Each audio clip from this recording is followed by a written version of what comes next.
어머, 이게 무슨 냄새야? 기름통에 빠졌다 오셨어요? 비위 상해서 밥을 못 먹겠네. 사돈들 여자가 코를 틀어막으며 제 면전에 대고 손사래를 쳤습니다.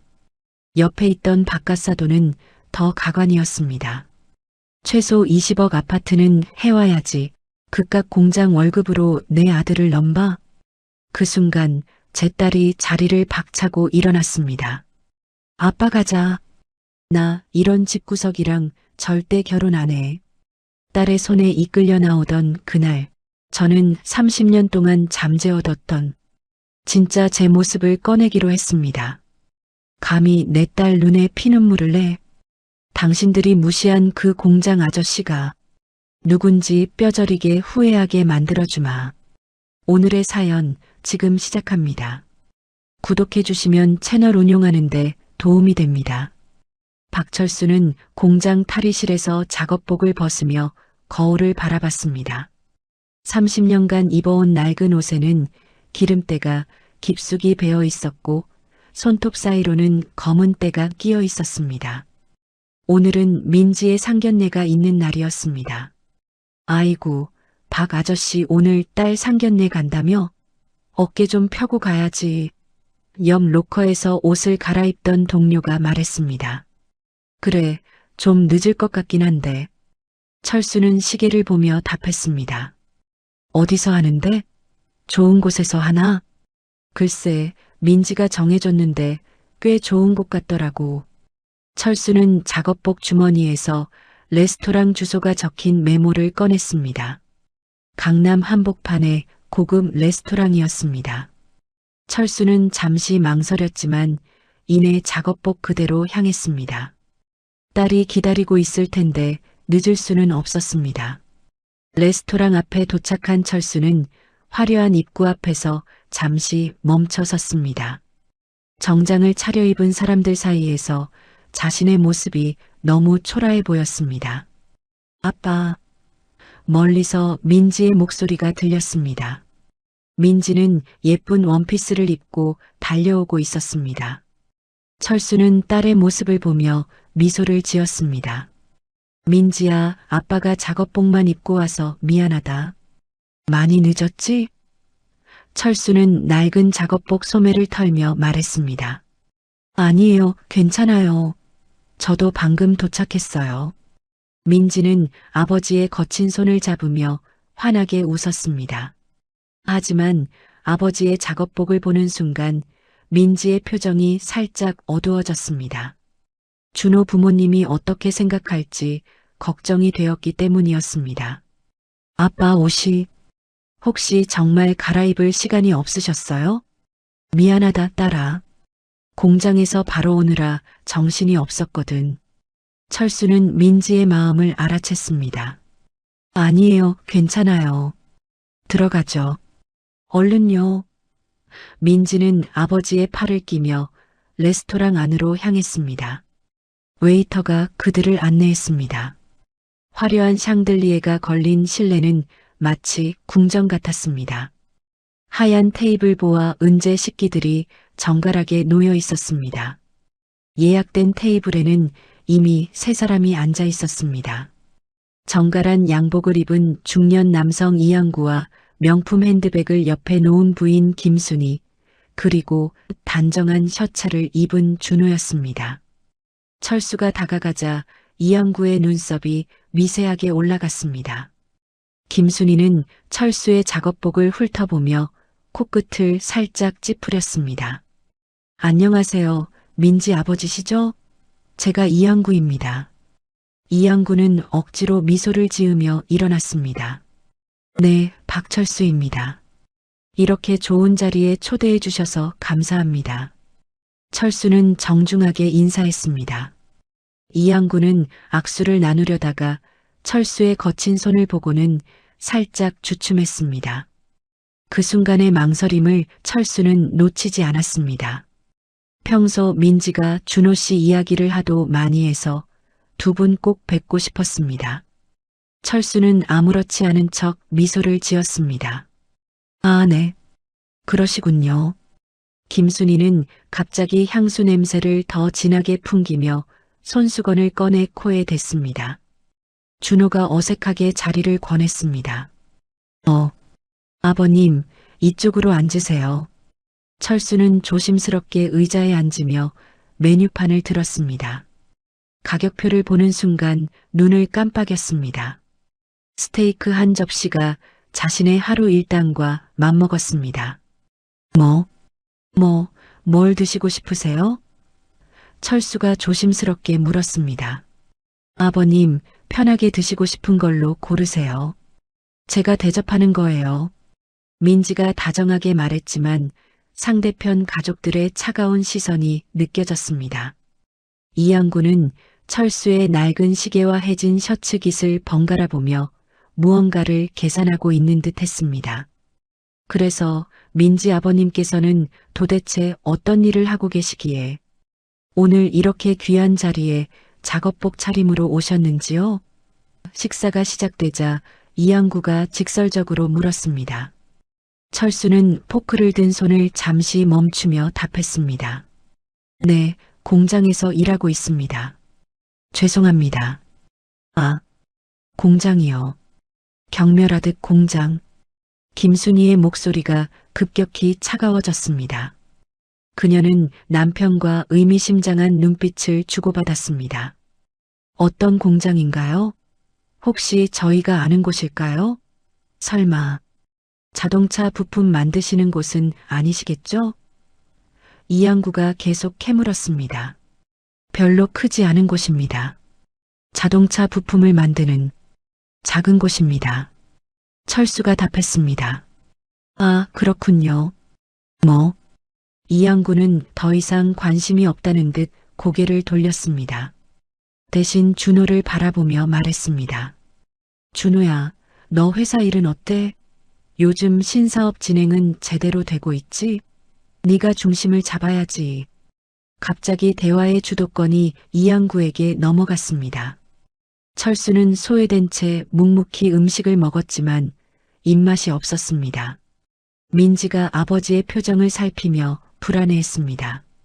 저희 회사 매출이 작년에 200억을 넘었거든요.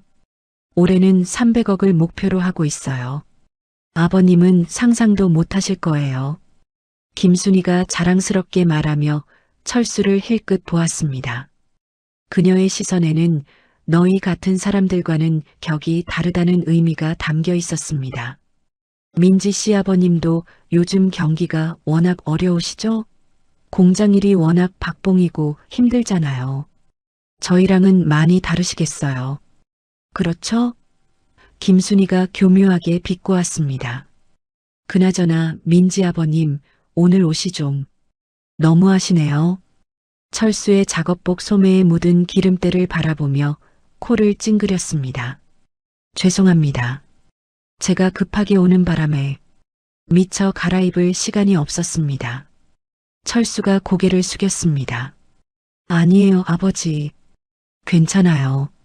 민지가 급하게 말렸지만 이미 분위기는 차가워진 후였습니다. 이양구가 웨이터를 불러 와인을 주문하며 말했습니다. 이 와인은 프랑스에서 직수입하는 건데 한 병에 80만 원이에요.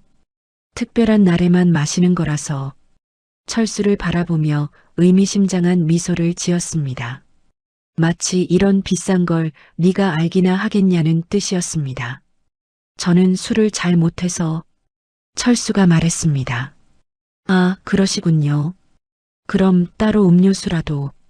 김순희가 거들었지만 그녀의 말투에는 노골적인 무시가 담겨 있었습니다. 준호는 내내 불편해하며 중간에서 어정쩡한 미소만 지었습니다. 그는 부모님의 태도가 과하다는 것을 알았지만 감히 반박할 용기는 없었습니다. 그런데 민지 씨, 결혼하면 어디서 살 계획인가요? 김순희가 다시 공격적인 질문을 던졌습니다. 저희는 작은 집이라도 구해서. 민지가 답했습니다. 작은 집이라니요. 요즘 강남권 아파트가 최소 20억은 해야 결혼할 만하죠. 혹시 아버님께서 도와주실 수 있으시겠어요? 철수는 포크를 내려놓았습니다. 이양구 부부의 시선이 자신을 조롱하고 있다는 것을 더 이상 참을 수 없었습니다. 저희는 돈이 많지 않습니다. 아, 그렇군요.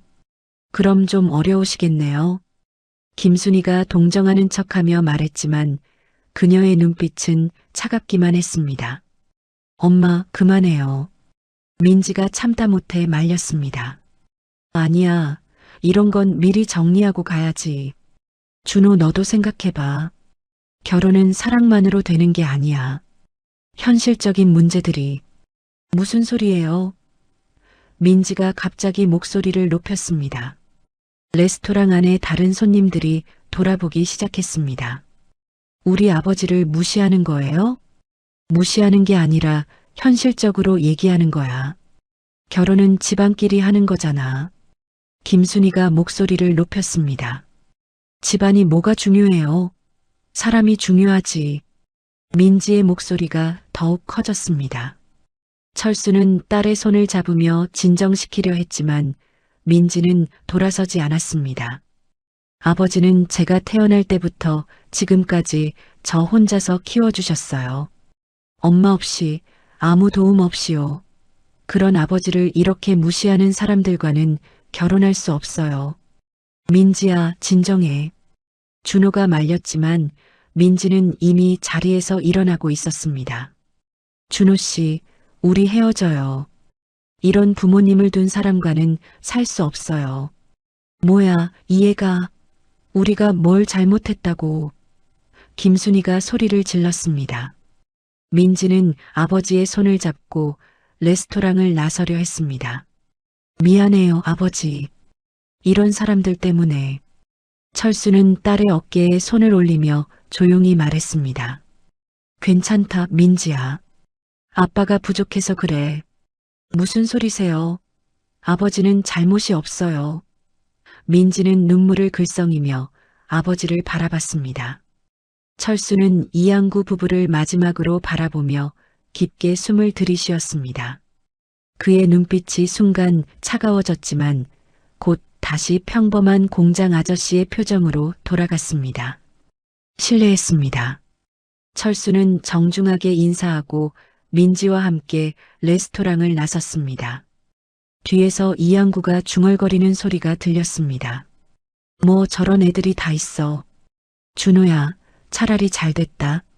저런 집안과 엮이면 우리만 손해야. 레스토랑 밖에서 민지는 결국 눈물을 터뜨렸습니다. 철수는 딸을 끌어안으며 등을 토닥였습니다. 하지만 그의 마음속에서는 서서히 무언가가 끓어오르고 있었습니다. 아빠, 정말 미안해요. 제가 준호를 잘못 봤어요. 괜찮다, 딸아. 아빠가 더 잘해줄 수 있었는데.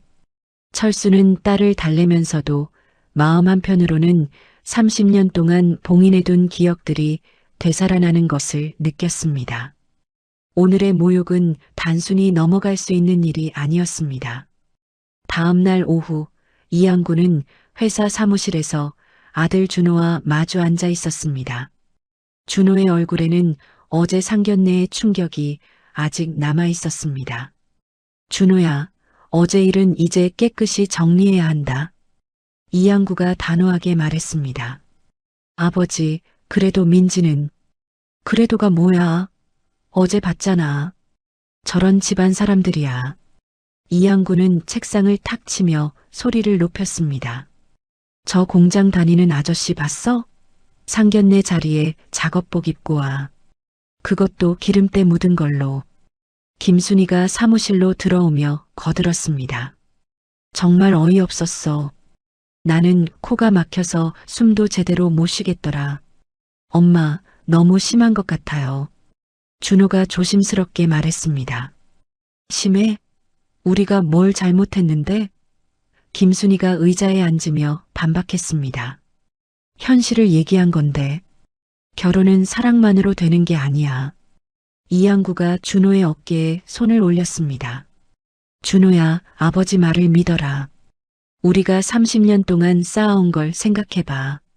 하지만 전 민지를 정말 사랑해요. 준호의 목소리에 간절함이 묻어났습니다. 사랑? 그런 게 평생 가는 줄 아냐? 이양구가 코웃음을 쳤습니다. 결혼하고 나면 현실이야. 집안 배경, 경제력, 사회적 지위. 이런 게 중요한 거야. 그래도 민지는 좋은 사람이에요. 좋은 사람이긴. 어제 봤잖아. 부모 교육도 제대로 안 된 애가. 김순이가 팔짱을 끼며 말했습니다. 우리한테 소리 지르고 난리치고 저런 애랑 결혼하면 너만 고생해. 준호는 부모님의 말을 들으며 답답함을 느꼈습니다. 하지만 반박할 용기는 나지 않았습니다. 그때 준호의 휴대폰에 문자가 왔습니다. 민지에게서였습니다. 준호 씨, 마지막으로 한 번만 만나요. 정리하고 싶은 얘기가 있어요. 준호는 문자를 보며 가슴이 뛰었습니다. 부모님 몰래 답장을 보냈습니다. 알았어. 어디서 만날까? 그날 저녁 준호는 시내 커피숍에서 민지를 기다리고 있었습니다. 민지가 들어오는 모습을 보니 며칠 사이에 살이 빠진 것 같았습니다. 민지야, 괜찮아? 준호가 걱정스럽게 물었습니다. 네, 괜찮아요. 민지는 작은 미소를 지었지만 그녀의 눈가에는 지친 기색이 역력했습니다. 그날 일은 정말 미안해. 우리 부모님이 너무 심했어. 아니에요. 어쩔 수 없었던 일이에요.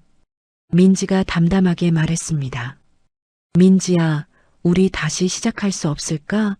내가 부모님을 설득해 볼게. 준호가 간절하게 말했습니다. 민지는 고개를 저었습니다. 준호 씨, 저희는 너무 다른 세상에 살고 있어요. 그날 깨달았어요. 무슨 말이야? 우리가 사랑하는 게 중요하잖아. 사랑만으로는 안 되는 게 결혼이에요. 준호 씨 부모님 말이 맞아요. 민지의 목소리에 체념이 깔려 있었습니다. 준호는 그녀의 손을 잡으려 했지만 민지가 손을 빼앗습니다. 그런데 마지막으로 부탁이 있어요. 뭐든지 말해봐. 우리 아버지께 사과해 주세요. 준호 씨 부모님이요. 민지의 눈에 눈물이 고였습니다. 준호는 당황했습니다. 민지야, 그건 아버지가 그날 이후로 많이 힘들어하세요. 자기 때문에 제가 파혼당했다고 생각하시거든요. 아버지는 평생 저만 생각하고 사셨어요. 엄마 돌아가신 후로 재혼도 안 하시고 오직 저만을 위해서. 민지의 목소리가 떨렸습니다. 그런 아버지가 무시받는 걸 보니까 너무 화가 나고 슬펐어요. 준호는 할 말을 잃었습니다. 민지의 아버지에 대한 사랑이 얼마나 깊은지 새삼 깨달았습니다. 제발 부모님께 말해주세요. 우리 아버지한테 사과하라고. 그러면 저도 마음이 편해질 것 같아요. 알겠어. 꼭 그렇게 할게. 준호가 고개를 끄덕였습니다. 하지만 마음은 복잡했습니다. 부모님이 과연 사과할까? 집으로 돌아온 준호는 거실에 앉은 부모님께 민지의 부탁을 전했습니다. 뭐라고? 사과하라고? 김순이가 목소리를 높였습니다. 우리가 뭘 잘못했다고 사과를 해? 엄마, 그날 민지 아버지한테 너무 심했잖아요. 준호가 말했습니다. 심했다고? 우리는 현실적인 얘기를 한 것뿐이야. 이양구가 거들었습니다. 공장 다니는 사람이 우리 준호와 어떻게 어울린다는 거야? 아니에요. 민지는 그런 사람이 아니에요. 준호가 소리쳤습니다. 그런 사람이 아니긴. 파혼당하니까 억울해서 그러는 거야. 김순이가 비웃으며 말했습니다. 준호야, 세상에는 이런 사람들이 많다. 그 여자가 너를 이용하려는 거야. 그게 아니에요. 그럼 뭐야? 사과를 받아내서 뭔가 이득을 보려고 하는 거지. 이양구가 단호하게 말했습니다. 준호는 부모님의 완고함에 절망했습니다. 제발 한 번만 생각해 보세요. 민지 아버지는 평범한 분이지만 좋은 사람이에요. 좋은 사람? 우리한테 접근해서 뭔가 얻으려는 사람이겠지. 김순희가 팔짱을 끼며 말했습니다. 준호야, 너는 아직 세상 물정을 몰라. 절대 사과 따위는 하지 않을 거야. 이양구가 결정적인 말을 했습니다. 오히려 그 사람들이 우리한테 사과해야 해. 감히 우리 준호를 유혹해서. 준호는 부모님의 태도에 더욱 실망했습니다. 그럼 제가 직접 사과하겠습니다. 뭐라고? 김순희가 벌떡 일어났습니다. 준호야, 너 미쳤니? 우리 집안 망신시킬 생각이야? 망신이 뭐예요? 잘못한 걸 사과하는 게 망신이에요? 잘못한 게 뭐야? 우리가 뭘 잘못했다고. 이양구가 소리쳤습니다. 준호야, 만약 네가 그 집에 가서 사과하거나 그 여자와 다시 만나면 우리는 너를 아들로 인정하지 않겠다. 아버지. 준호가 충격받은 표정으로 외쳤습니다. 선택해라. 우리 가족을 택하든지 아니면 그 여자를 택하든지. 김순희도 거들었습니다. 그리고 만약 그쪽을 선택하면 회사에서도 나가야 한다. 우리 돈으로 키운 주제에 배은망덕하게 굴 생각이야? 준호는 충격을 받았습니다. 부모님이 이렇게까지 극단적으로 나올 줄은 몰랐습니다. 정말 그렇게 하실 거예요? 그럼 우리는 절대 양보하지 않을 거야. 이양구의 목소리는 차갑고 단호했습니다. 준호는 벽에 등을 기대며 절망적인 표정을 지었습니다. 한편 그 시각 박철수는 공장 근처 작은 술집에서 동료들과 술을 마시고 있었습니다. 박 아저씨, 어제 상견례 어땠어? 한 동료가 물었습니다. 글쎄, 별로였어. 철수가 짧게 답했습니다. 왜? 상대방이 마음에 안 들었나? 그런 건 아니고. 좀 복잡해. 철수는 소주잔을 비우며 말했습니다. 요즘 젊은 사람들 까다로워. 우리 때와는 달라. 다른 동료가 거들었습니다. 철수는 술을 마시며 어제 일을 되돌아봤습니다. 이양구 부부의 오만한 태도가 계속 떠올랐습니다. 특히 민지가 눈물을 흘리며 자신을 감쌌던 모습이 가슴을 아프게 했습니다. 박 아저씨, 괜찮아? 표정이 안 좋은데. 응, 괜찮어. 그냥 좀 피곤해서. 철수는 억지로 미소를 지었습니다. 하지만 마음속에서는 30년 동안 잠들어 있던 무언가가 꿈틀거리고 있었습니다. 집으로 돌아온 철수는 민지가 방에서 울고 있는 소리를 들었습니다. 조용히 방 앞으로 가서 귀를 기울였습니다. 하필이면 왜 우리 아빠가. 민지의 작은 중얼거림이 들렸습니다. 철수는 가슴이 아팠습니다. 딸이 자신 때문에 상처받고 있다는 생각에 분노가 치솟았습니다. 그날 밤 철수는 잠들지 못했습니다. 서랍 깊숙이 보관해둔 낡은 수첩을 꺼내 들여다봤습니다. 30년 전 명함들과 전화번호가 적혀 있었습니다.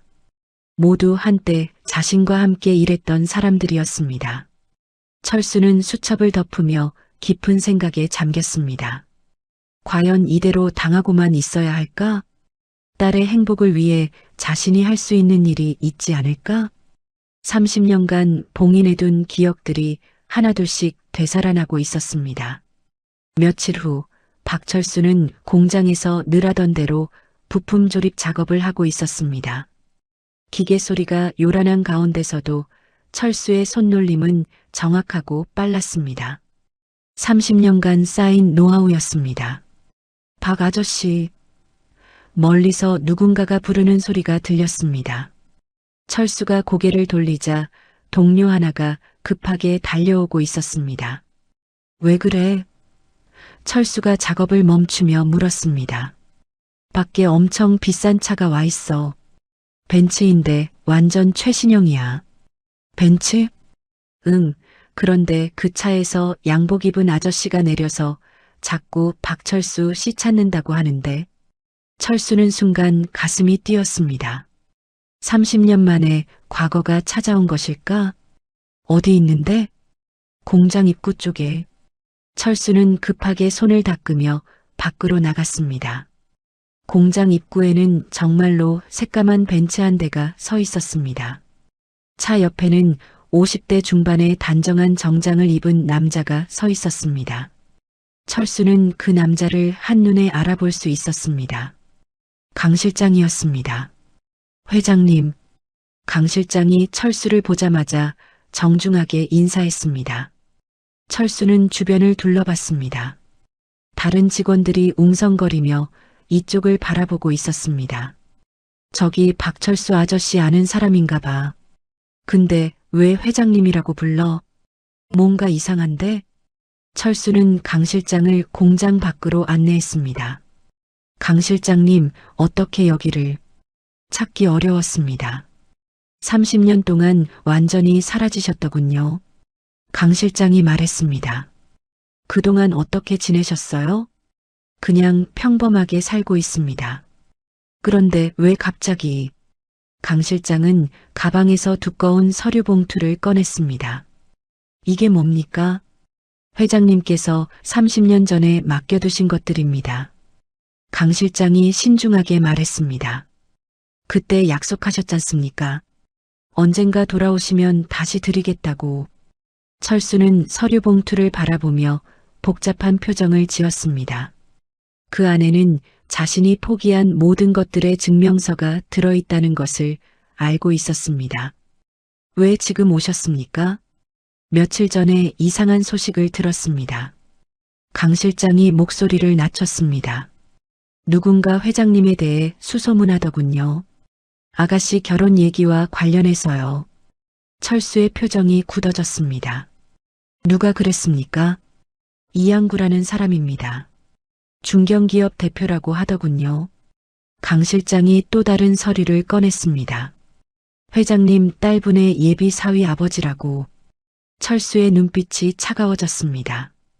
이양구가 자신에 대해 뒷조사를 했다는 뜻이었습니다. 그래서 오신 겁니까? 그런 것도 있지만. 강 실장이 망설였습니다. 회장님, 이제 그만 돌아오시지 그러십니까? 30년이면 충분히 속죄하신 것 같은데요. 철수는 고개를 저었습니다.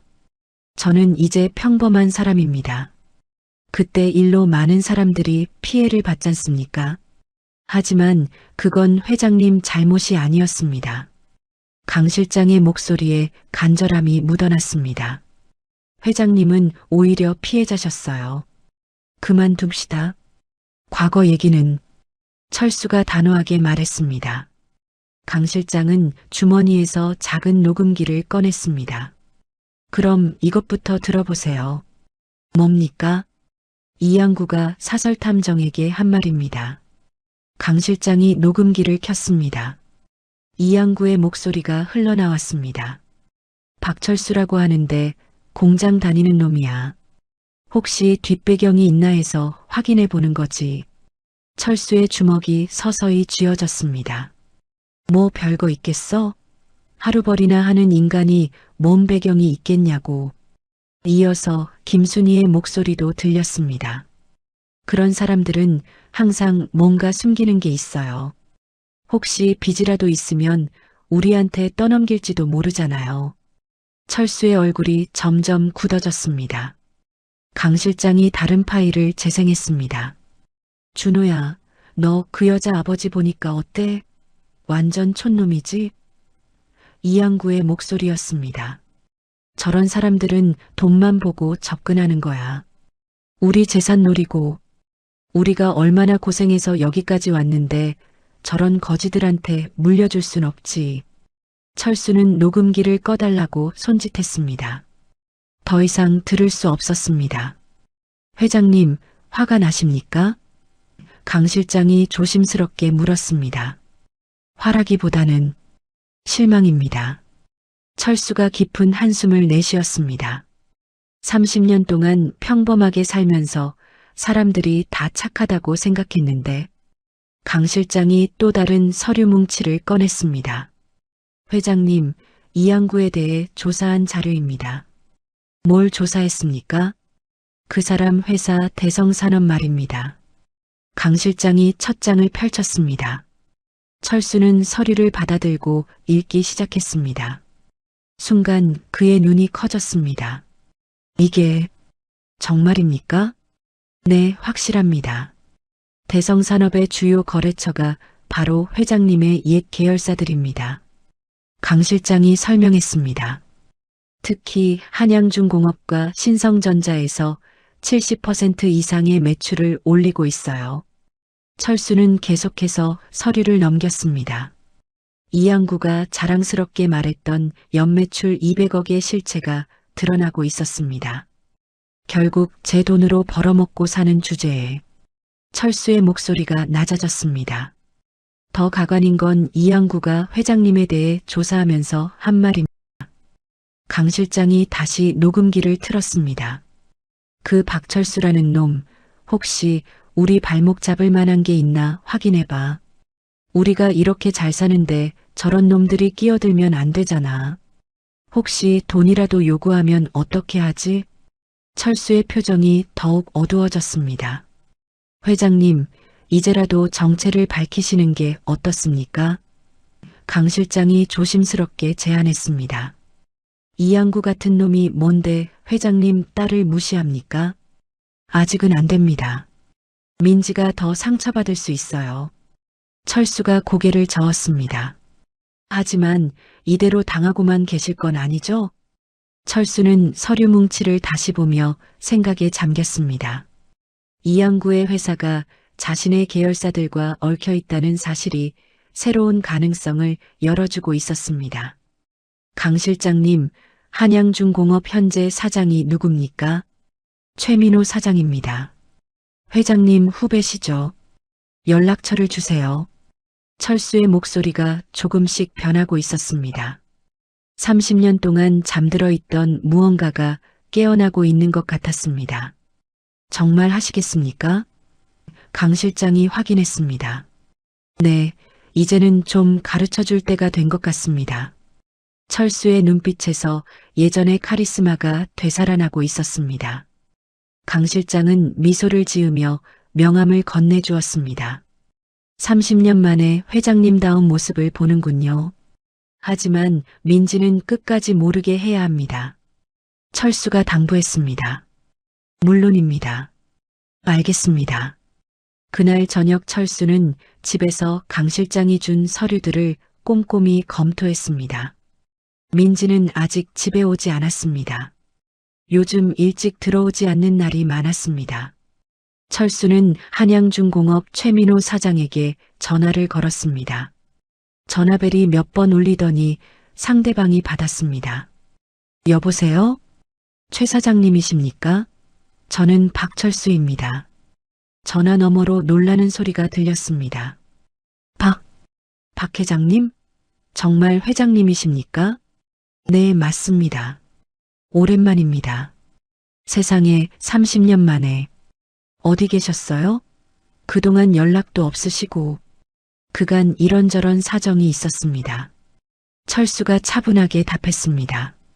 최 사장님, 급하게 부탁드릴 일이 있는데요. 말씀하세요. 뭐든 도와드리겠습니다. 철수는 이양구의 대성산업에 대해 설명했습니다. 아, 대성산업 이양구요. 저희 주요 협력업체 중 하나입니다. 그 회사와의 계약을 재검토해 주셨으면 합니다. 재검토요? 혹시 무슨 문제라도? 철수는 잠시 침묵했다가 말했습니다. 개인적인 문제입니다. 자세한 건 나중에 설명드리겠습니다. 알겠습니다. 회장님 말씀이시라면. 최민호의 목소리에 확신이 차 있었습니다. 그리고 신성전자 쪽에도 같은 얘기 좀 해주세요. 네, 바로 연락드리겠습니다. 고맙습니다. 조용히 부탁드립니다. 전화를 끊고 나서 철수는 창밖을 바라봤습니다. 30년 동안 봉인해둔 자신의 과거를 다시 꺼내는 것이 과연 옳은 일인지 확신이 서지 않았습니다. 하지만 딸이 받은 모욕을 그냥 넘어갈 수는 없었습니다. 그때 현관문이 열리며 민지가 들어왔습니다. 아빠 안 주무세요? 응, 민지야. 오늘 일은 어땠어? 그냥 그래요. 민지는 소파에 털썩 앉으며 한숨을 쉬었습니다. 아빠, 제가 너무 성급했을까요? 준호 씨와 철수는 딸의 어깨에 손을 올렸습니다. 왜 그런 생각을 하니? 다시 생각해 보니까 정말 사랑하는 사람이었거든요. 민지의 목소리가 작아졌습니다. 그런데 부모님이 아빠를 무시한다고 해서 헤어지는 게 맞는 건지. 민지야, 네가 옳았어. 철수가 단호하게 말했습니다. 아빠를 무시하는 사람들과는 함께할 수 없지. 하지만 준호 씨는 좋은 사람이에요. 단지 부모님이 좋은 사람이라면 부모를 설득했어야지. 네가 상처받는 걸 지켜만 보고 있으면 좋은 사람이 아니야. 민지는 아버지의 말에 고개를 끄덕였지만 여전히 마음 한편이 아팠습니다. 아빠 미안해요. 쟤 때문에. 뭐가 미안하다는 거야? 아빠는 괜찮다. 철수는 딸을 안으며 마음속으로 다짐했습니다. 이양구 가족이 민지에게 준 상처, 그리고 자신에게 가한 모욕을 그냥 넘어갈 수는 없었습니다. 30년 동안 잠들어 있던 박철수가 아닌 진짜 그의 모습을 보여줄 때가 온 것 같았습니다. 일주일 후 이양구는 회사에서 급하게 울리는 전화를 받았습니다. 한양중공업 구매팀장에게서 온 전화였습니다. 여보세요, 이사장님이시죠? 네, 무슨 일이시죠? 이양구가 평소와 다른 상대방의 목소리 톤을 느꼈습니다. 죄송하지만 저희 회사 방침이 바뀌었습니다. 방침이요? 무슨 말씀이세요? 이양구의 목소리에 당황이 섞였습니다. 앞으로 협력업체 선정 기준을 더욱 까다롭게 할 예정입니다. 기존 계약들도 재검토하고요. 재검토라니요? 저희가 뭘 잘못했다는 건가요? 이양구가 다급하게 물었습니다. 잘못했다기보다는 회사 정책 변경입니다. 정책 변경이요? 갑자기 왜? 자세한 내용은 공문으로 보내드리겠습니다. 전화가 끊어지자 이양구는 식은땀이 흘렀습니다. 한양중공업은 대성산업 매출의 40%를 차지하는 핵심 거래처였습니다. 바로 이어서 신성전자에서도 전화가 왔습니다. 이사장님, 저희도 협력업체 구조조정을 단행할 예정입니다. 구조조정이요?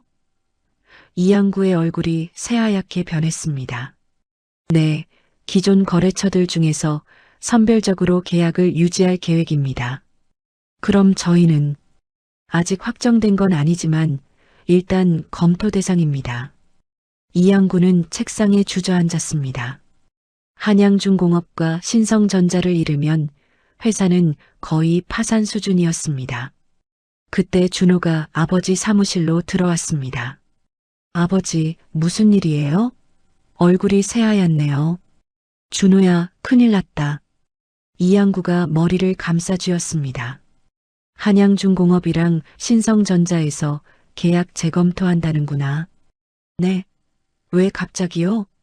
준호는 놀란 척했지만 사실 이미 철수에게서 들은 내용이었습니다. 모르겠다. 회사 정책이 바뀌었다는데. 아버지, 혹시 다른 이유가 있는 건 아닐까요? 준호가 조심스럽게 물었습니다. 다른 이유? 뭔 말이야? 최근에 누군가한테 잘못한 일은 없어요? 이양구는 잠시 생각했습니다. 잘못한 일? 없는데. 아, 설마 그 공장 다니는 놈 때문에? 혹시 박철수 아저씨 말씀이세요? 준호가 물었습니다. 그래, 그놈 말이야. 이양구가 갑자기 의심스러운 눈빛을 보였습니다. 혹시 저놈이 뭔가 배경이 있는 건 아닐까? 준호는 속으로 미소 지었습니다. 계획이 순조롭게 진행되고 있었습니다. 아버지, 그럴 리가요. 그냥 공장 다니시는 분인데. 하지만 이 타이밍이 너무 이상하다. 이양구가 책상을 두드리며 말했습니다. 우리가 그 집안 사람들한테 싫은 소리 한 후로 이양구의 머릿속에서 불안감이 커져갔습니다. 그날 오후 준호는 박철수가 알려준 호텔 라운지 주소를 들고 시내로 향했습니다. 민지에게 아버지의 일정을 물어봤을 때 오늘 중요한 약속이 있다고 했던 말이 떠올랐습니다. 첫 번째 호텔 라운지에는 철수가 없었습니다. 두 번째 호텔도 마찬가지였습니다. 세 번째 호텔에서 준호는 마침내 철수를 발견했습니다. 철수는 정장을 입은 중년 남성과 함께 조용한 구석 테이블에 앉아 있었습니다. 아버님, 준호가 다급하게 다가갔습니다. 철수와 강 실장이 동시에 고개를 돌렸습니다. 준호 씨, 어떻게 여기를? 철수가 놀란 표정을 지었습니다. 그게 민지한테 아버님이 오늘 중요한 약속이 있다고 들어서요. 준호가 숨을 고르며 말했습니다. 그래서 이 근처 호텔들을 다 찾아봤어요. 강 실장이 철수를 바라보며 의미심장한 눈빛을 보냈습니다. 무슨 일이시죠? 철수가 차분하게 물었습니다. 준호는 갑자기 무릎을 꿇었습니다. 라운지의 다른 손님들이 놀라며 쳐다보기 시작했습니다. 아버님께 사과드리고 싶어서 왔습니다. 사과요? 철수가 의아해했습니다. 네, 그날 저희 부모님이 너무 심했어요. 정말 죄송합니다. 준호의 목소리가 떨렸습니다. 호텔 직원이 다가와 수군거렸지만 준호는 일어날 생각을 하지 않았습니다. 일단 앉으세요. 여기서 이야기하기엔. 철수가 준호를 자신의 테이블로 안내했습니다.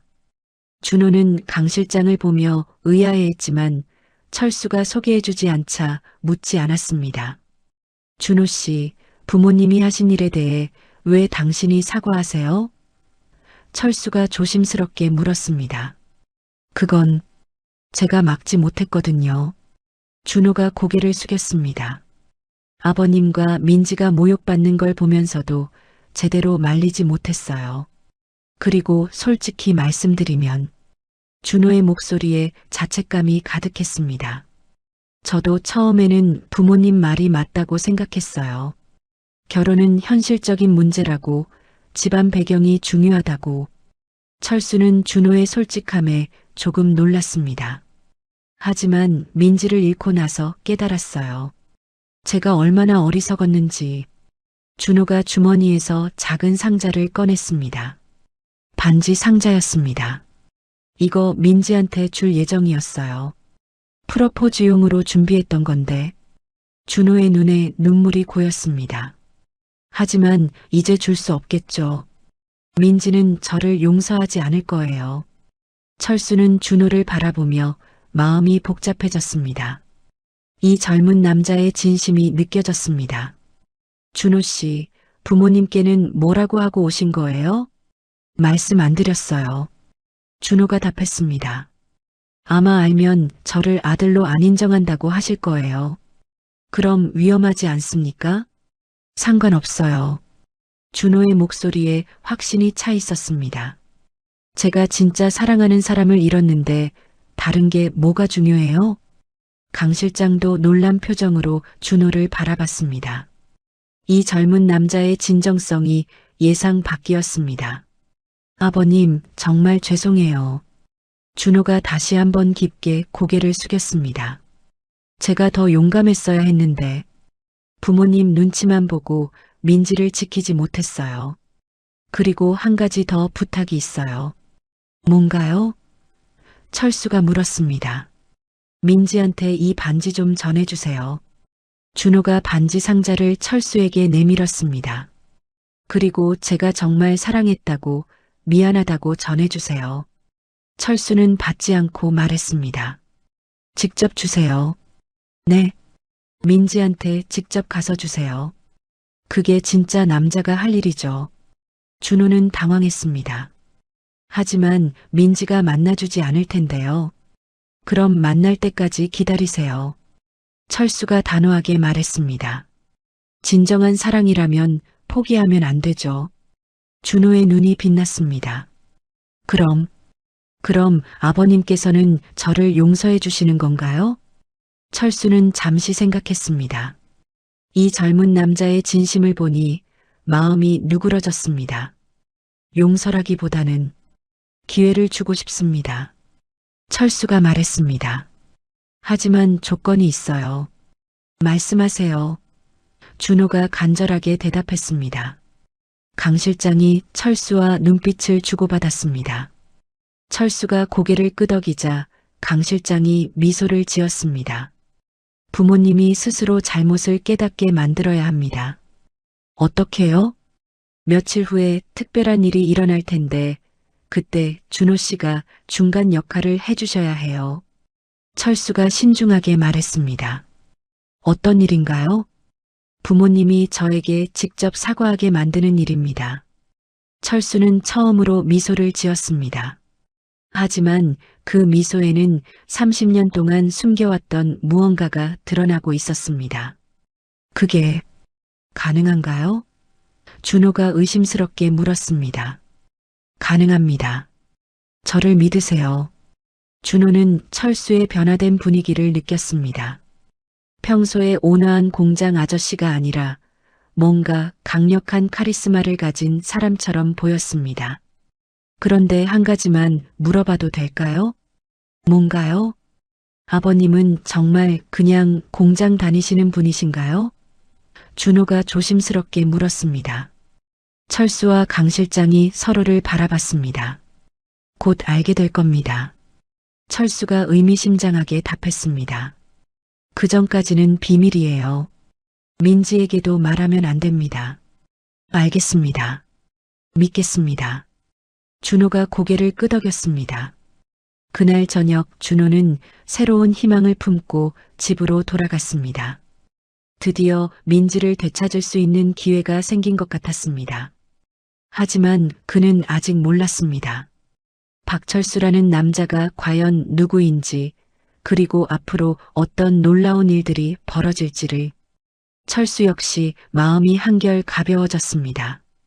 준호의 진심을 확인한 후 복수에 대한 죄책감이 많이 사라졌습니다.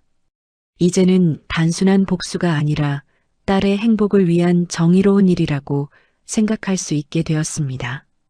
운명의 수레바퀴가 돌기 시작했습니다. 며칠 후 이양구는 회사에서 또 한 번의 충격적인 전화를 받았습니다. 한양중공업에서 온 공식 통보였습니다. 이사장님, 저희 회사에서 결정이 났습니다. 상대방의 목소리가 차갑게 들렸습니다. 어떤 결정이요? 이양구가 떨리는 목소리로 물었습니다. 대성산업과의 모든 계약을 해지하기로 했습니다. 해지요? 갑자기 왜? 회사 방침입니다. 공문으로 발송해 드렸으니 확인해 보세요. 전화가 끊어지자 이양구는 주저앉았습니다. 바로 이어서 신성전자에서도 같은 내용의 전화가 왔습니다. 저희도 대성산업과의 거래를 중단하기로 결정했습니다. 이양구는 완전히 패닉 상태에 빠졌습니다. 두 회사를 잃으면 대성산업은 사실상 파산이었습니다. 여보, 이양구가 급하게 아내 김순희를 불렀습니다. 왜 그래요? 무슨 일이에요? 김순희가 달려왔습니다. 큰일 났어. 한양중공업이랑 신성전자에서 계약 해지한대. 뭐라고요? 왜요? 모르겠어. 갑자기 회사 방침이 바뀌었다는데. 김순희의 얼굴이 새하얗게 변했습니다. 그럼 우리 회사는 어떻게 되는 거예요? 거의 망하는 거지. 이양구가 머리를 감싸쥐었습니다. 그때 준호가 집으로 들어왔습니다. 부모님 무슨 일이에요? 준호가 놀란 척하며 물었습니다. 준호야, 큰일 났다. 이양구가 상황을 설명했습니다. 갑자기요? 이상하네요. 준호가 고개를 갸우뚱했습니다.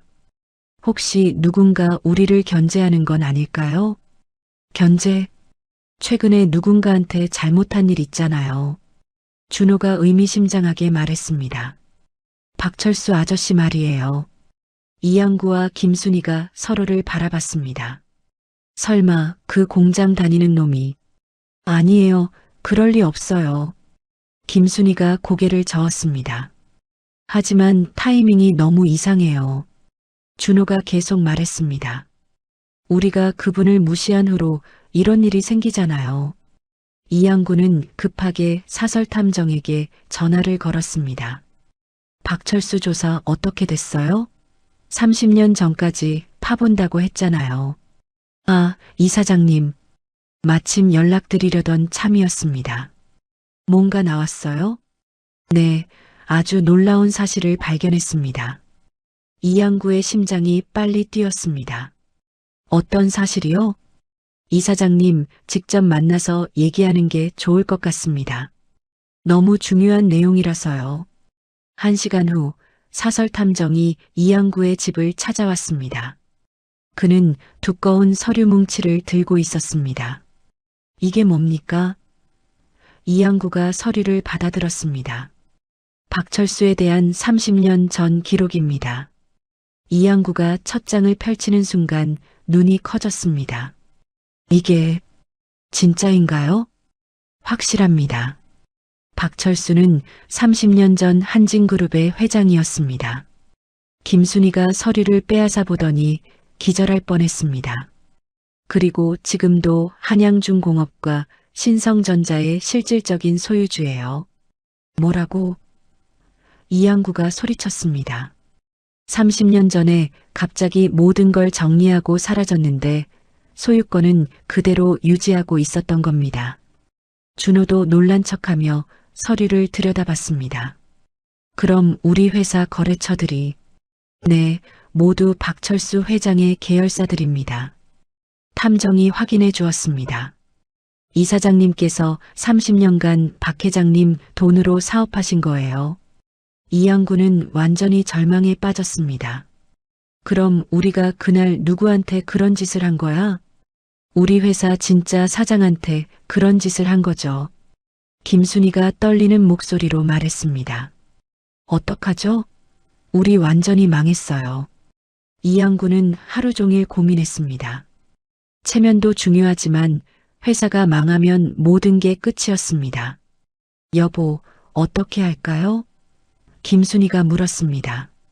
사과해야지. 당장 가서 무릎 꿇고 사과해야 해. 이양구의 목소리가 떨렸습니다. 하지만 받아주실까요? 우리가 그렇게 심하게 했는데 받아주든 안 받아주든 일단 가야 해. 이양구는 결심을 굳혔습니다. 이대로 있으면 회사가 망해. 준호가 조심스럽게 말했습니다.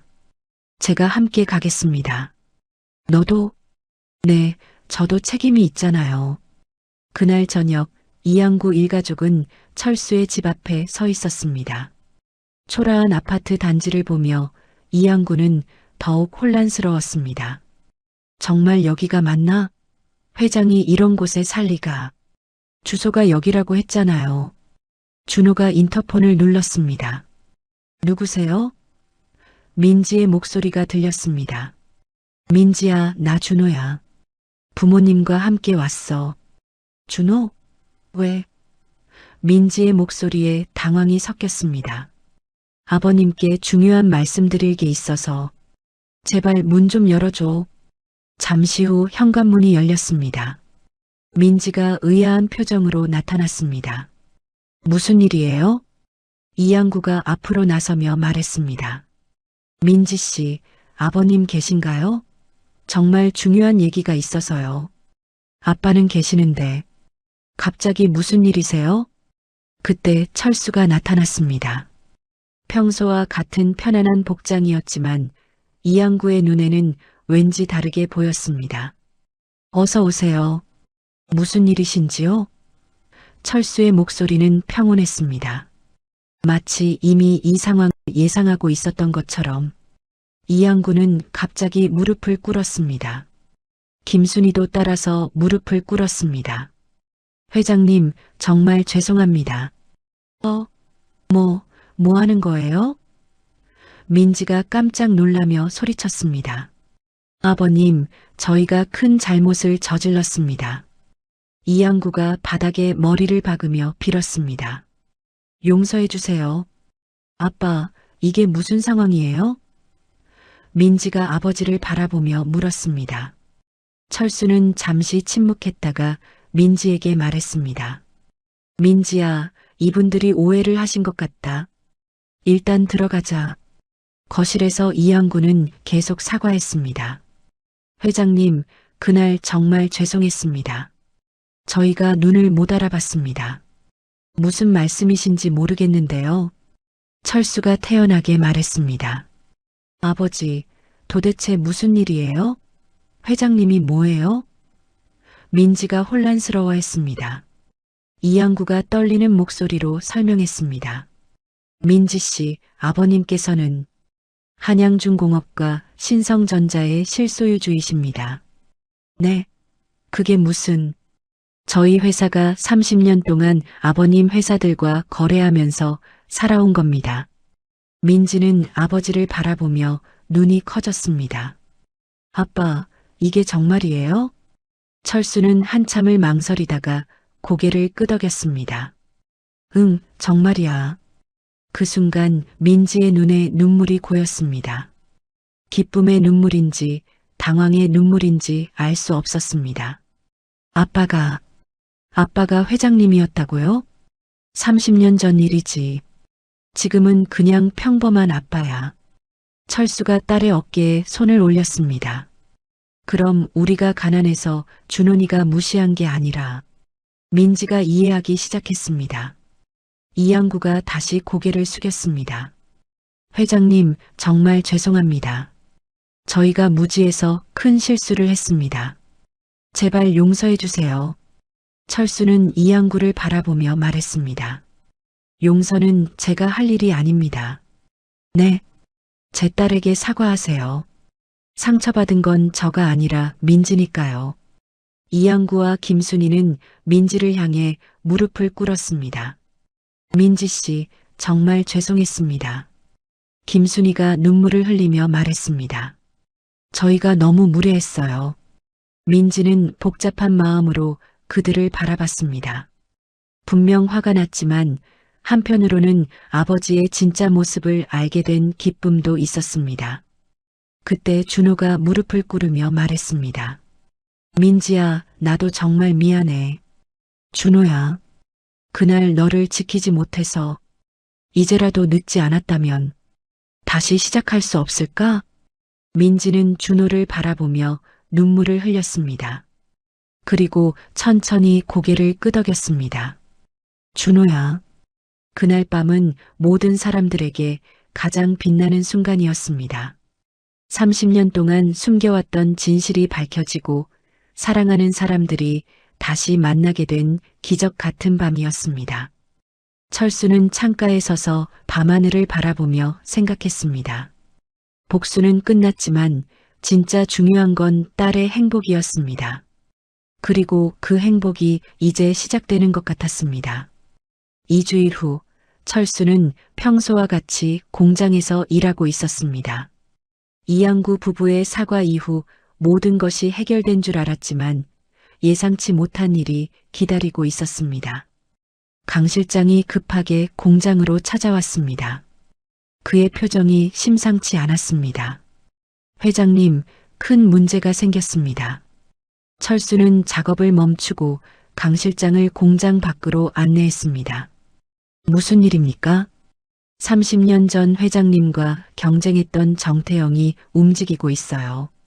강 실장이 신문 스크랩을 보여주었습니다. 정태영이요? 네, 회장님이 복귀한다는 소문을 듣고 견제하려고 하는 것 같습니다. 철수는 신문을 받아들고 읽기 시작했습니다. 아직 기사로 나오지는 않았지만 준비 중인 헤드라인들이 적혀 있었습니다.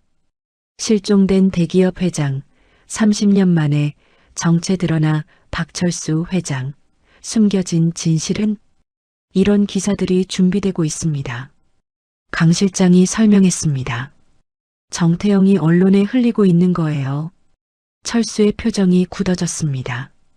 결국 이런 날이 오는군요. 회장님, 어떻게 하시겠습니까? 미리 대응하는 게 좋을 것 같은데요. 아니요, 일단 지켜봅시다. 철수가 고개를 저었습니다. 민지가 이런 일에 휘말리지 않게 하는 게 우선이에요. 하지만 이미 늦었습니다. 그날 오후 주요 일간지에 큰 기사가 실렸습니다. 30년 전 실종 대기업 회장, 공장 근로자로 은둔생활 박철수 한진그룹 회장, 딸 결혼 문제로 정체 드러나. 기사에는 철수의 과거부터 현재까지의 이야기가 자세히 실려 있었습니다. 더 심각한 건 민지에 대한 내용도 포함되어 있다는 것이었습니다.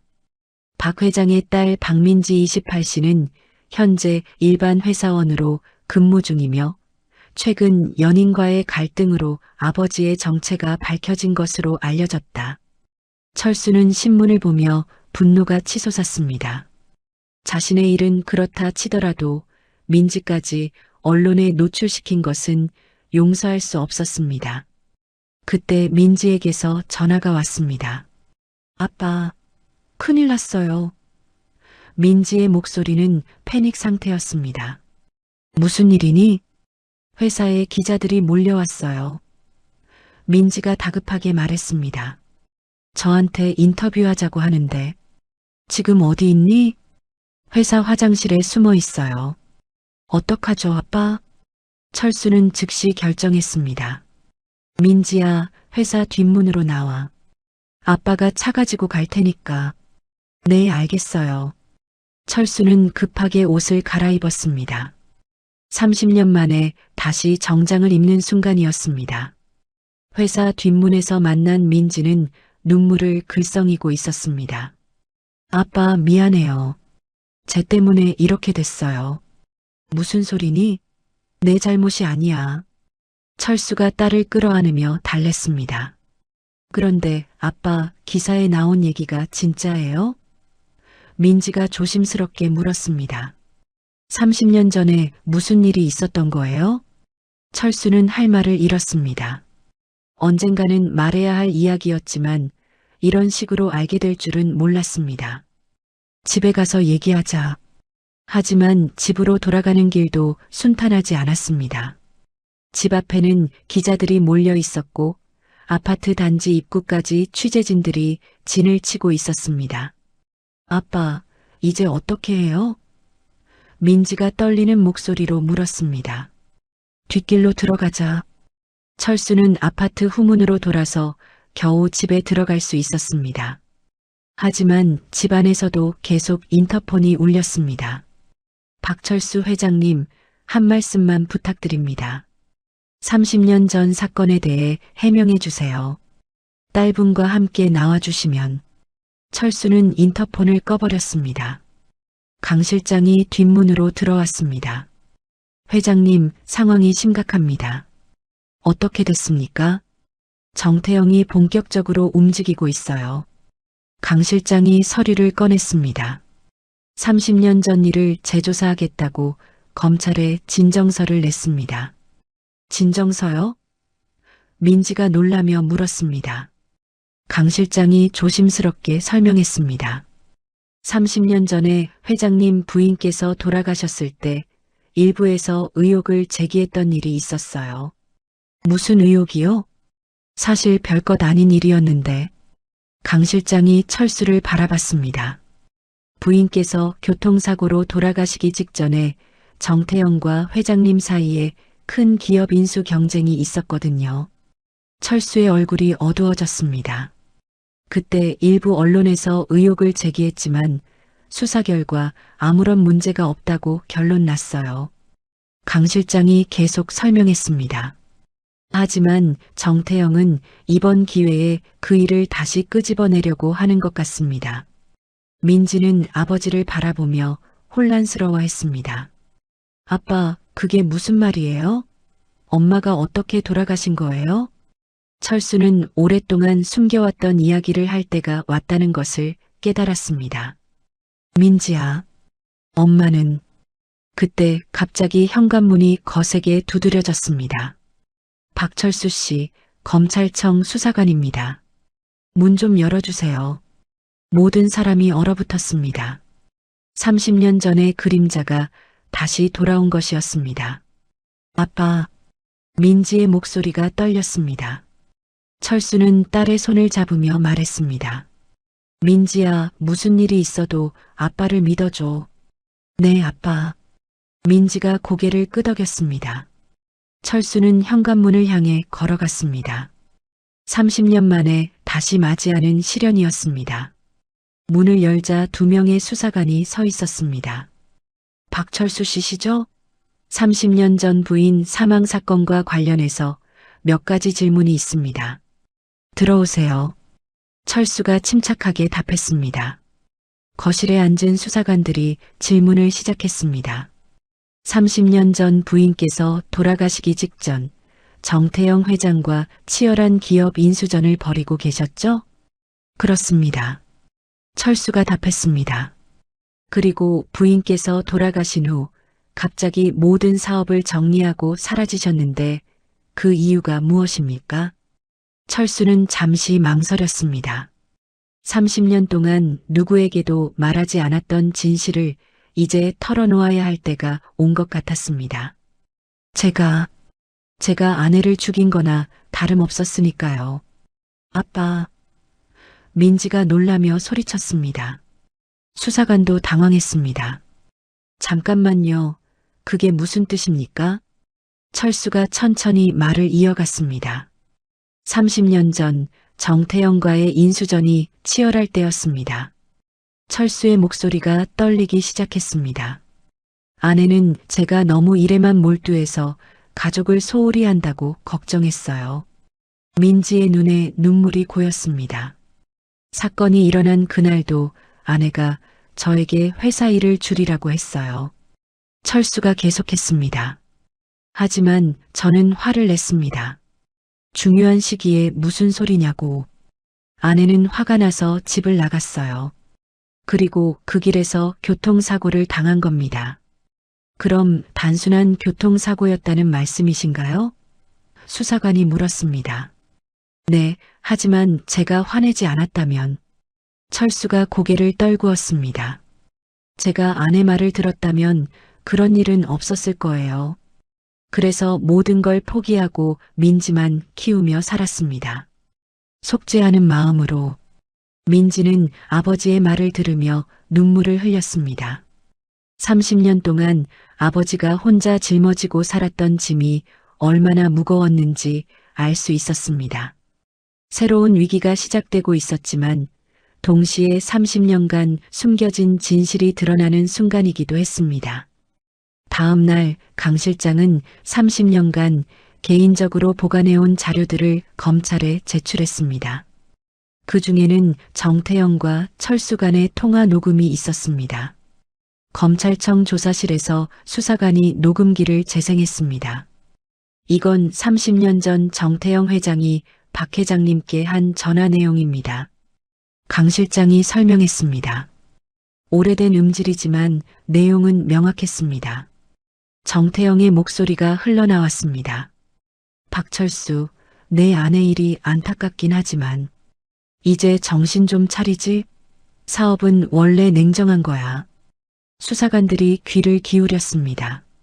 그리고 혹시 모르니까 말해두는데 내 아내 사고 직전에 우리 쪽 사람이 접촉했었거든.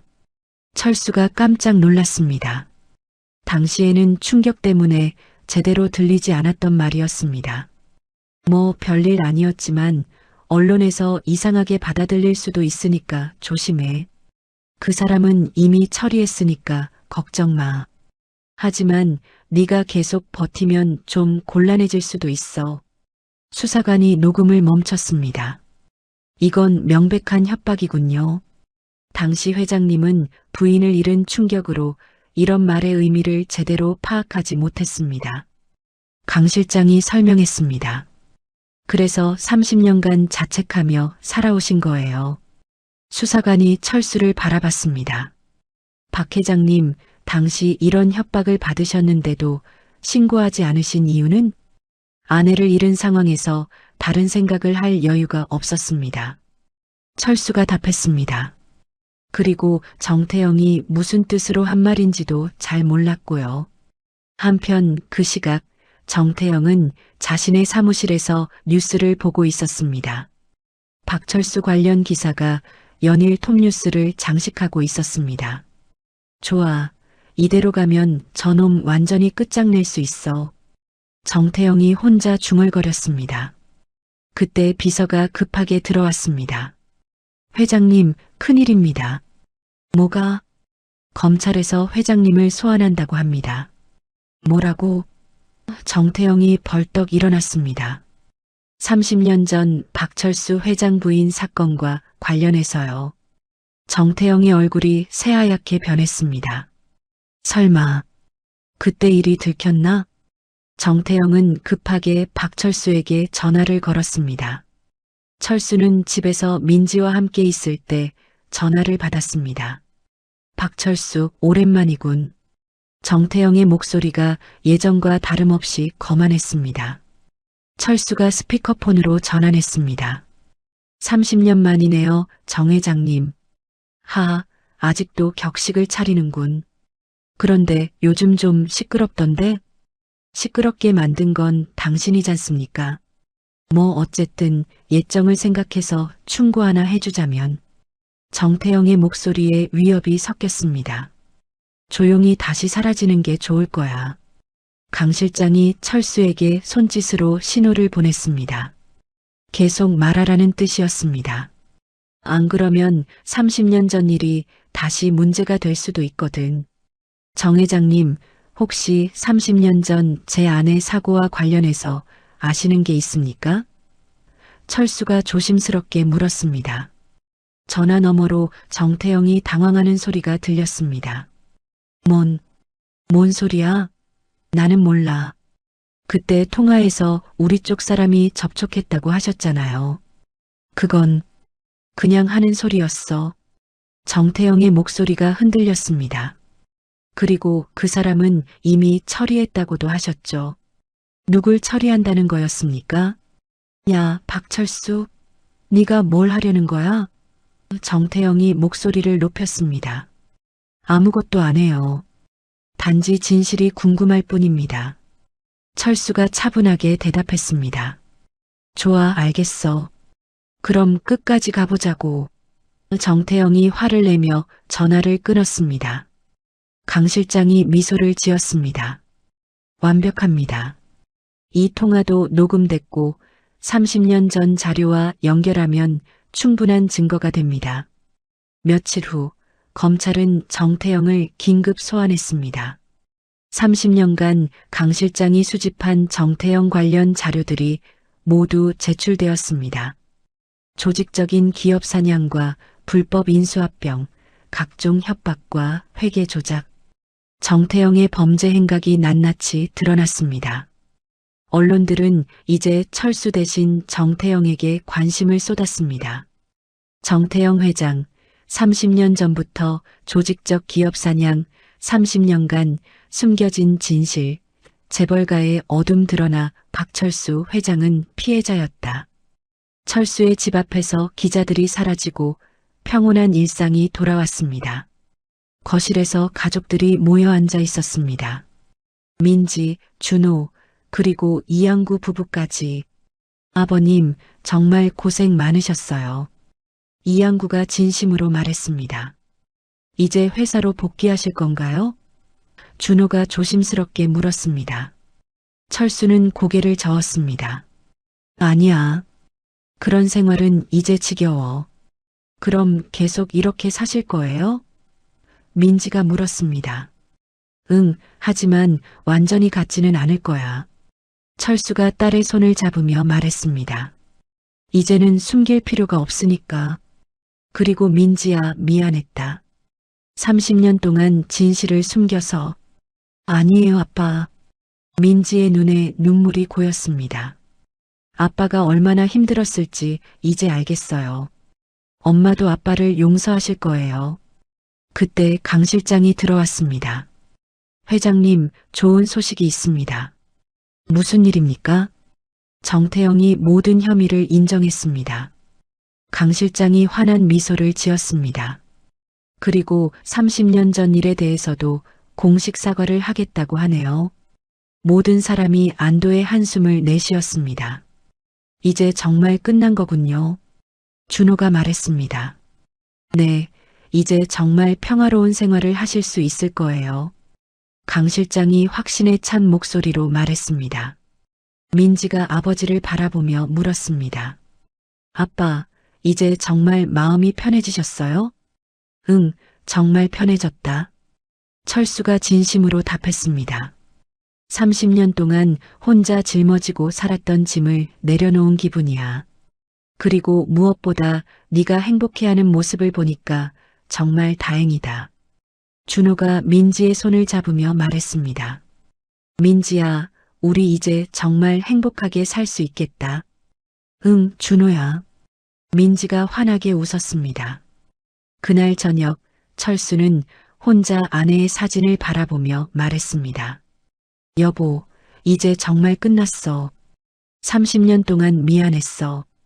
그리고 우리 딸 잘 키웠지? 이제 준호라는 좋은 사람도 만났고, 사진 속 아내는 여전히 따뜻한 미소를 짓고 있었습니다. 철수는 창밖을 바라보며 생각했습니다. 이제 새로운 시작이었습니다. 더 이상 과거에 얽매이지 않고 딸의 행복을 지켜보며 평범하지만 행복한 삶을 살 수 있을 것 같았습니다. 위기는 끝났습니다. 그리고 진짜 행복이 시작되고 있었습니다. 이제 정말 평안하게 쉴 수 있겠구나. 철수가 작은 목소리로 중얼거렸습니다. 모든 갈등과 아픔이 해소된 완벽한 밤이었습니다. 6개월 후 철수는 집 근처 작은 카페에서 신문을 읽고 있었습니다. 정태영의 최종 선고에 관한 기사가 일면에 실려 있었습니다. 정태영 태성그룹 회장, 징역 10년 확정, 30년간 조직적 기업 사냥의 마침표. 철수는 신문을 접으며 깊은 숨을 내쉬었습니다. 이제 정말 모든 것이 끝났습니다. 아빠. 멀리서 민지의 목소리가 들렸습니다. 그녀는 하얀 웨딩드레스를 입고 준호와 함께 카페로 걸어오고 있었습니다. 오늘은 웨딩 촬영을 하는 날이었습니다.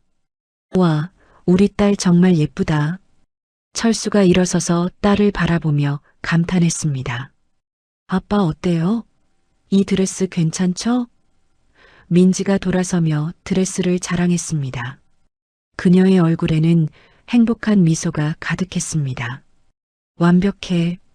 엄마가 봤다면 정말 좋아했을 거야. 철수의 말에 민지의 눈이 촉촉해졌습니다.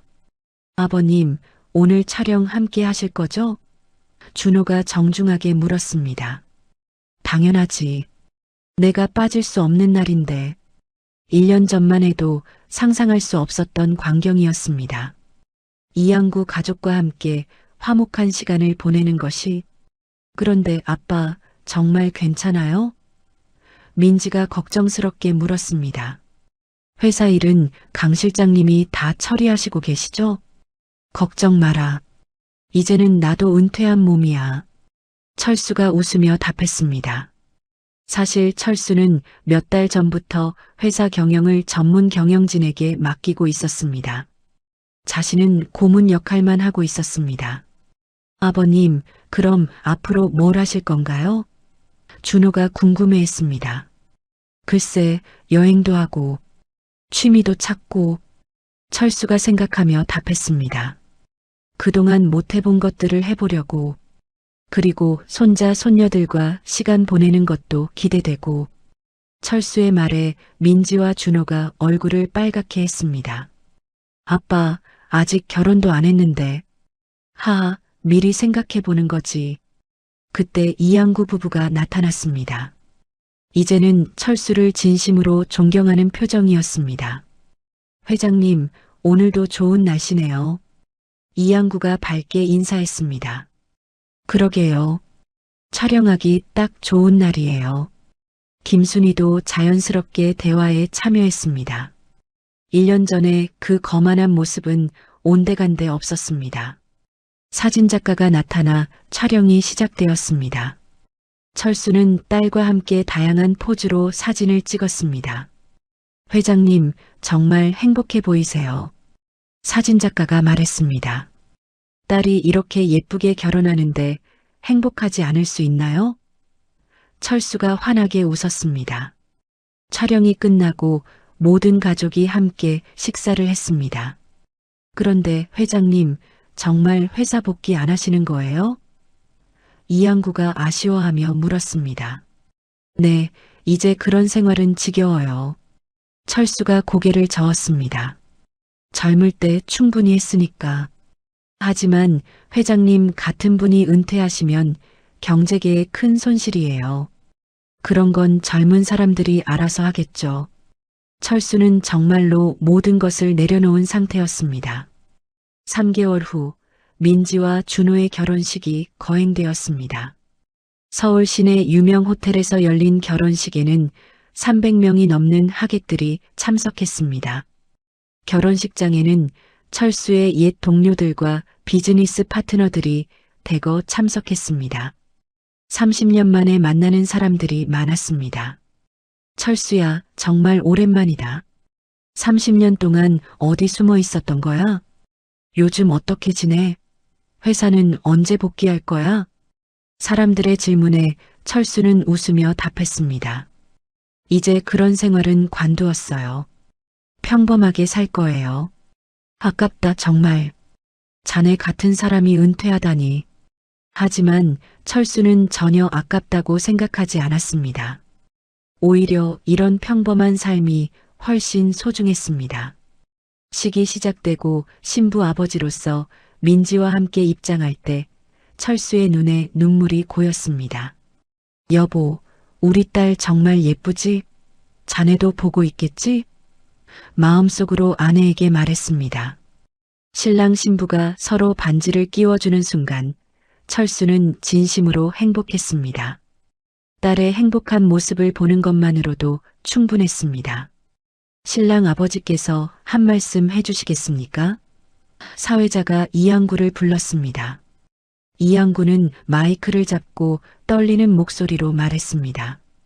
오늘 제 아들 준호가 정말 좋은 신부를 맡게 되어서 행복합니다. 그리고 박 회장님 같은 훌륭한 사돈 어른을 모시게 되어서 영광입니다. 이양구의 말에 박수가 터져 나왔습니다. 1년 전만 해도 저는 정말 부끄러운 일을 저질렀습니다. 이양구의 목소리가 떨렸습니다. 하지만 회장님께서 너그럽게 용서해 주셨고 이제는 진정한 가족이 되었습니다. 앞으로 두 아이가 행복하게 살 수 있도록 함께 도와주시길 부탁드립니다. 이번에는 철수가 마이크를 잡았습니다. 제 딸을 이렇게 좋은 집안으로 보내주셔서 감사합니다. 철수가 잠시 멈췄다가 계속했습니다. 준호 군은 정말 좋은 청년이고 민지를 행복하게 해줄 거라고 믿습니다. 그리고 이 자리를 빌려서 30년 전에 세상을 떠난 제 아내에게도 감사 인사를 드리고 싶습니다. 철수의 말에 하객들이 숙연해졌습니다. 민지를 혼자 키우면서 힘들 때마다 하늘에서 도와주었을 거라고 생각합니다. 이제 민지야, 행복하게 살아라. 아빠는 언제나 내 곁에 있을 거야. 박수가 오랫동안 계속되었습니다. 결혼식이 끝난 후 신혼여행을 떠난 민지와 준호를 공항에서 배웅한 철수는 집에 혼자 남았습니다. 하지만 외롭지 않았습니다. 딸이 행복하다는 것을 아는 것만으로도 충분했습니다. 다음 날 아침 철수는 오랜만에 공원을 산책했습니다. 30년 동안 이런 여유로운 산책을 해본 적이 없었습니다. 벤치에 앉아서 사람들을 바라보며 철수는 생각했습니다. 돈과 권력이 전부가 아니라는 것을 이제야 깨달았습니다. 가장 중요한 건 사랑하는 사람들과 함께하는 평범한 일상이었습니다. 그때 강 실장이 나타났습니다. 회장님, 여기 계셨군요. 강 실장님, 무슨 일이세요? 회사에서 중요한 결정을 내려야 할 일이 있어서 연락드렸는데 전화를 안 받으시더라고요. 철수는 웃었습니다. 이제 그런 일은 젊은 사람들이 알아서 하라고 하세요. 하지만 회장님의 의견이 필요한 사안이에요. 강 실장님, 정말 중요한 일이 아니라면 저를 부르지 마세요. 철수가 단호하게 말했습니다. 저는 이제 진짜 은퇴했어요. 강 실장은 철수의 달라진 모습에 놀랐습니다. 예전 같으면 회사 일에 무엇보다 관심을 보였을 텐데. 알겠습니다. 그럼 앞으로는 정말 중요한 일이 아니면 연락하지 않겠습니다. 고마워요. 강 실장이 돌아간 후 철수는 다시 공원을 걸었습니다. 아이들이 뛰어노는 소리, 연인들의 웃음소리, 할머니들의 수다 소리, 모든 것이 평화로웠습니다. 그날 저녁 민지에게서 신혼여행지에서 보낸 사진이 왔습니다. 준호와 함께 찍은 행복한 모습이었습니다. 아빠, 정말 행복해요. 사랑해요. 철수는 사진을 보며 미소 지었습니다. 그리고 하늘을 바라보며 말했습니다. 여보, 우리가 해낸 것 같아. 민지가 정말 행복해 보이지? 며칠 후 민지에게서 더 큰 기쁨의 소식이 왔습니다. 아빠, 저 임신했어요. 민지가 전화로 기쁘게 외쳤습니다. 정말이냐? 철수의 목소리에도 기쁨이 넘쳤습니다. 네, 아빠가 할아버지 되시는 거예요. 철수는 눈물을 흘렸습니다. 새로운 생명이 올 것이라는 소식에 마음이 벅찼습니다. 그날 밤 철수는 아내의 사진을 보며 마지막으로 말했습니다. 여보, 이제 정말 평안하게 쉴 수 있을 것 같아. 30년간의 긴 여정이 끝났어. 고마웠어. 그동안. 창밖으로 석양이 아름답게 지고 있었습니다. 모든 것이 완벽했습니다. 새로운 시작이었습니다. 할아버지가 될 준비를 하며 진정한 평범함 속에서 찾은 행복을 만끽할 시간이었습니다. 30년간 숨겨온 비밀, 딸을 향한 아버지의 사랑, 그리고 진정한 용서와 화해. 박철수의 이야기는 이렇게 완벽한 해피엔딩으로 막을 내렸습니다. 때로는 가장 평범한 행복이 가장 큰 승리일 수 있다는 것을 보여주는 이야기였습니다. 박철수의 이야기는 이렇게 마무리됩니다. 30년간 숨겨온 과거와 딸을 향한 변함없는 사랑, 그리고 진정한 용서와 화해를 통해 모든 갈등이 해소되었습니다. 때로는 겉모습으로 사람을 판단하는 우리 사회의 편견이 얼마나 위험한지, 그리고 진정한 부모의 사랑이 어떤 것인지를 보여주는 이야기였습니다. 박철수는 모든 권력과 부를 내려놓고도 딸의 행복만으로 충분히 만족할 수 있었고, 이양구 가족은 자신들의 오만함을 깨닫고 진심으로 변화했습니다. 결국 가장 평범한 일상 속에서 찾은 행복이야말로 진정한 승리였습니다. 할아버지가 될 준비를 하며 새로운 시작을 맞이하는 철수의 모습에서 우리는 인생에서 정말 소중한 것이 무엇인지 다시 한번 깨닫게 됩니다. 이야기를 끝까지 들어주신 분이 계시다면 잘 들었다고 댓글 하나만 남겨주세요. 감사합니다.